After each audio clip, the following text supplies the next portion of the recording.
नाज़रीन मोहतरम, इल्हाद अकीदे पर ईमान रखने वाले शख्स को मुल्हिद कहा जाता है, और ये लोग ना तो खुदा के वजूद पर ईमान रखते हैं और ना ही खुदा से जुड़े किसी भी मजहब पर।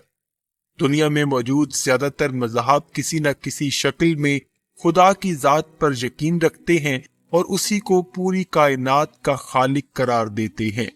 जबकि मुल्हिदीन की राय इस नजरिए से बिल्कुल मुख्तलिफ है। मुल्हिद ग्रोह बिग बैंग थ्योरी को मानता है कि ये कायनात एक बहुत बड़े धमाके की सूरत में वजूद में आई और इसको बनाने वाला कोई खुदा नहीं, बल्कि ये कायनात एक धमाके की सूरत में वजूद में आई और इसको बनाने में किसी भी जात का कोई अमल दखल नहीं है, और इंसान की तख्लीक में भी खुदा का कोई अमल दखल नहीं, माज़ल्लाह।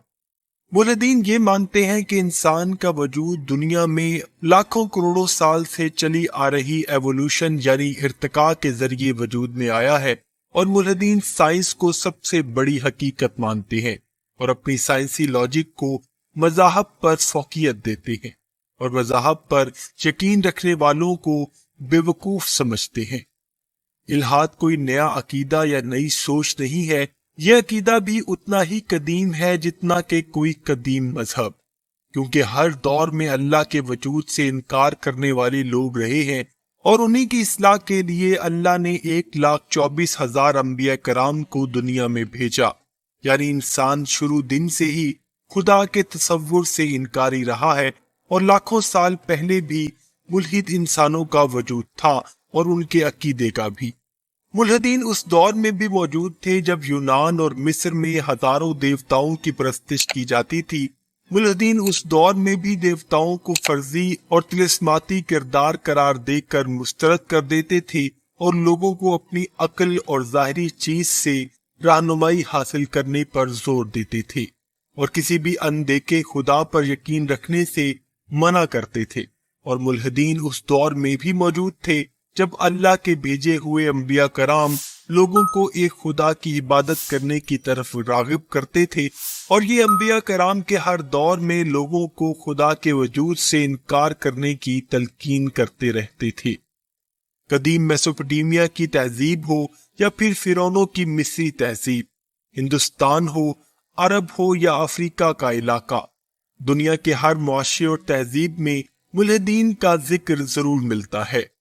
और मज़ाहब और इल्हाद का तसव्वुर साथ साथ चलता रहा और मुल्हिदीन एक्सपोज नहीं हुए। मुल्हिदीन एक्सपोज तब हुए जब रोमन एम्पायर ने ईसाइयत को अपना सरकारी मजहब करार दे दिया, तो फिर दीगर मज़ाहब के साथ ताल्लुक रखने वालों के साथ साथ मुल्हिदीन की पकड़ दकड़ भी शुरू हो गई। रोमन एम्पायर में मुल्हिदीन को कत्ल कर दिया गया या फिर उनको जला वतन कर दिया गया। 16वीं और 17वीं सदी ईस्वी में होने वाली मजहबी जंगों ने जहां मजहबी पेशवाओं की गिरफ्त को ढीला कर दिया और यूरोप में साइंसी इनकलाब बर्पा होने लगा और साइंस के करिश्मे लोगों को अपने शहर में जकड़ने लगे, तो इल्हाद के अकीदे को एक बार फिर से फलने फूलने का मौका मिला, जिसकी वजह से अब साइंस की मदद से मुल्हिदीन के पास लॉजिक्स आना शुरू हो गई थी और वो खुदा के तसव्वुर और कायनात के निजाम को साइंसी तौर पर चैलेंज करना शुरू हो गए थे। और दोस्तों, इस साइंस इनकलाब के बाद यूरोप और दीगर ममालिक जैसा कि बरतानिया में 50% आबादी खुद को मजहब से दूर रखती है और खुद को लादीन यानी मुल्हिद कहती है। नाज़रीन मोहतरम, ऐसा नहीं है कि इल्हाद पर यकीन रखने वाले लोग सिर्फ यूरोप में ही मौजूद हैं। मुल्हिद अकीदे ने हिंदुस्तान और पाकिस्तान में भी अपनी पकड़ को मजबूत किया हुआ है और सोशल मीडिया पर बहुत सारे ऐसे पेजेस और चैनल्स मौजूद हैं जो लादीनियत के तसव्वुर को फैलाने की कोशिश कर रहे हैं। और इन लोगों का तरीका वारदात ये है कि ये लोग किसी भी ज़ईफ रवायत को बुनियाद बनाकर अपने सवालात बनाते हैं और उसमें लोगों को कंफ्यूज करते हैं और नौजवानों को मजहब से बददिल करने की कोशिश करते हैं। और बाद सादा लो अफराद और नौजवान बच्चे जहन के कच्चे इन बातों को मानकर मजहब से दूरी इख्तियार कर लेते हैं। ऐसे लोग जब दुनिया के मसाइल में फंस जाते हैं और उनके पास कोई रास्ता नहीं बचता, तो ये लोग डिप्रेशन का शिकार हो जाते हैं और इनको सुकून कल्ब के लिए कोई रास्ता नहीं मिलता। اور اس کے برعکس لوگ جو اللہ پر ایمان رکھتے ہیں اور اس کی عبادت کرتے ہیں اور اسی سے مدد مانگتے ہیں اور دعا کرتے ہیں، دعا قبول ہوتی ہے یا نہیں ہوتی یہ الگ بات ہے، لیکن یہ احساس انسان کو سکون قلب ضرور عطا کرتا ہے کہ دنیا کے مسئلوں اور اپنے دل کی پریشانیوں کو ہم کسی ایسی ذات کے ساتھ ضرور شیئر کر سکتے ہیں اور اسے مدد مانگ سکتے ہیں جو ہماری مشکلوں کا مشکل کشا ہے اور ہمارے لیے آسانیاں پیدا کرنے والا ہے، اور یہ احساس اور بلیو ہی انسان کے ڈپریشن کو دور کر دیتا ہے، کیونکہ اللہ سبحانہ و تعالیٰ نے اپنی عبادت میں جی بھر کے سکون رکھا ہے جس کو انسان بیان نہیں کر سکتا،